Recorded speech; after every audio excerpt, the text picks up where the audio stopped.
wondered about the difference between looking at something and the illusion created when you look past it? You see, when I look at my hand, it's just my hand. But when I look past it, there are two of them. Sometimes I have trouble remembering which one is real. See, my father used to wake me up in the mornings by rubbing his stubble across my face.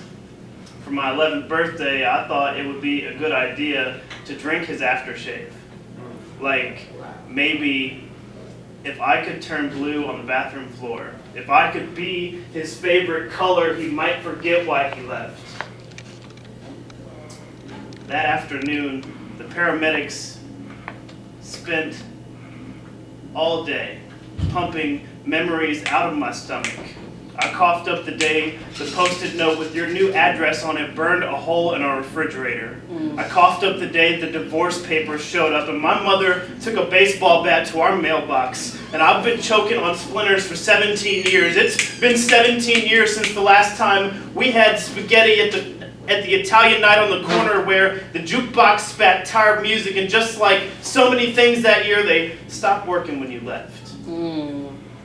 I guess it's no coincidence that all the CDs in my car only skip on I Missed You. Lately, I've been having trouble remembering between the mirage and the truth. Like, sometimes I swear you showed up at my graduation.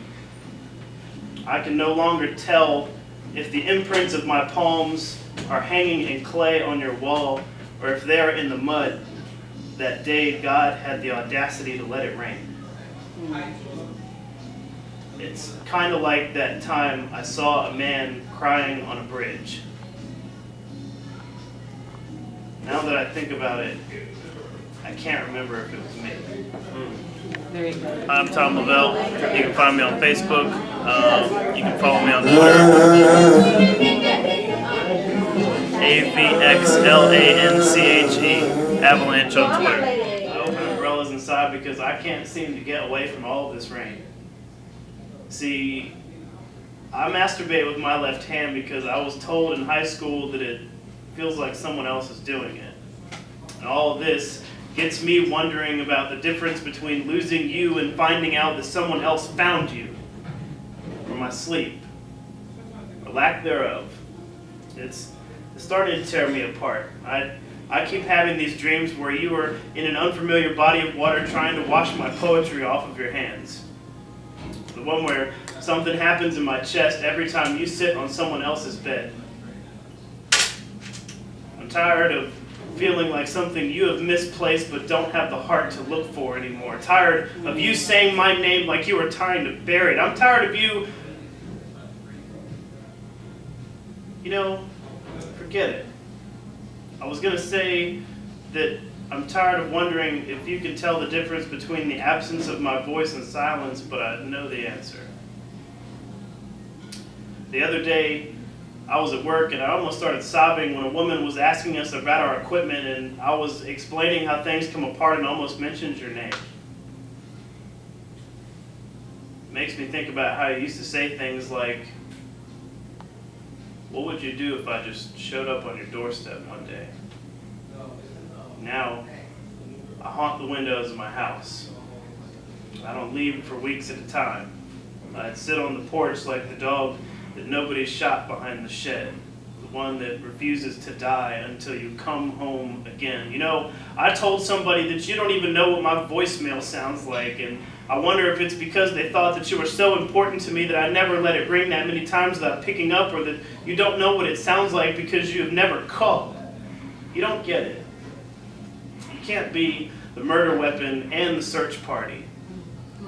I'm tired of all the seats to the Ferris wheel and my chest being empty. I'm tired of your voice being the one that I begged to bounce back down vacant hallways. I just end up standing there in all that quiet, like somebody looking for a mistake on an eviction notice. Lately, it's dawned on me, see, the hardest part is not letting go. It is forgetting that you ever had a grip in the first place. someone. Since you've been gone, I wonder if when you pushed yourself away from me, if you used your left hand, so it felt like someone else did it.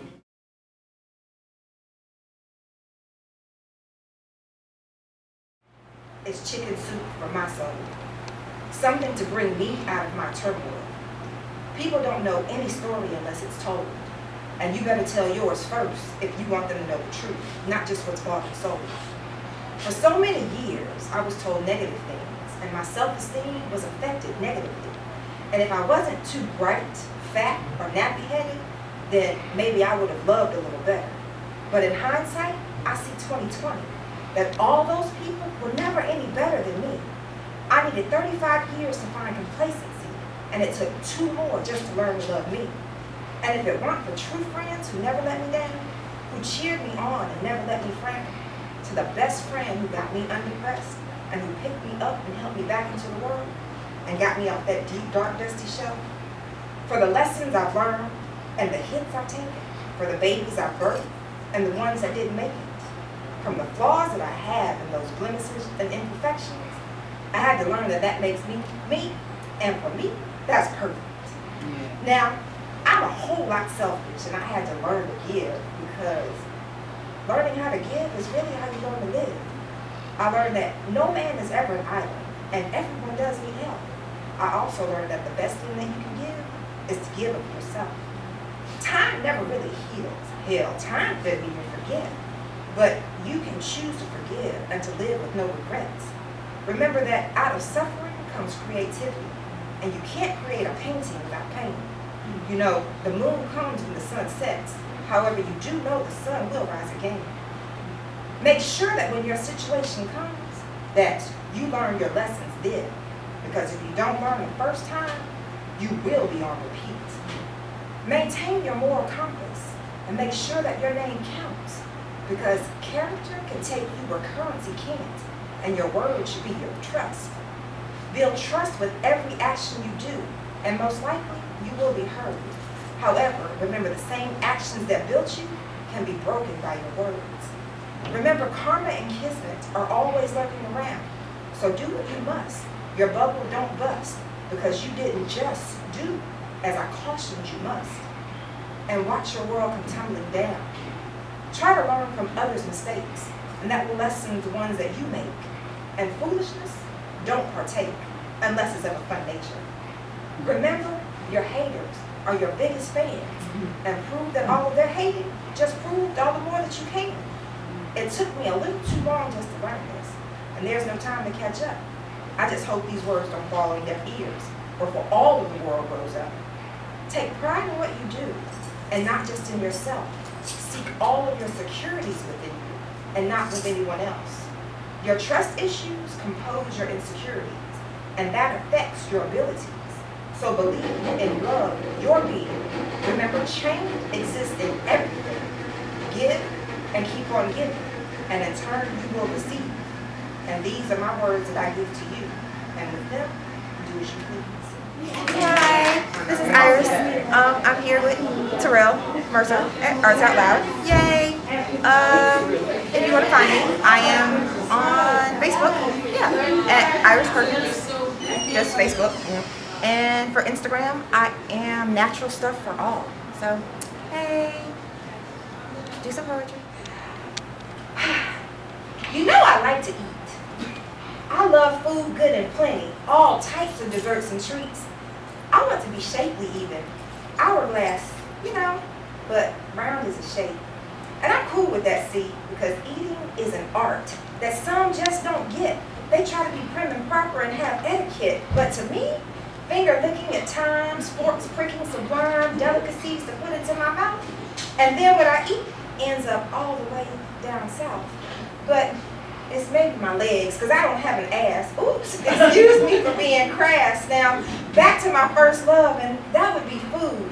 You know, the right fruit dipped in chocolate is always good, and it can set a mood and get you out of a brood, and it can get you some other things, dude. Now, if you know what to do, let me tell you, I used to wish to be thin, and I could shut that skinny girl up with 10 cookies and then have some ice cream and still be in a mode of binge, but I just try to get it all in. And whoever said you can't have your cake and eat it too, never met a fat girl like me. True. But, you know, beware the fat girl on Food Attack, because you can't satisfy me with a Big Mac. I have to have real food like collard greens, stewed beef, and cabbage. And after that, don't forget my damn dessert.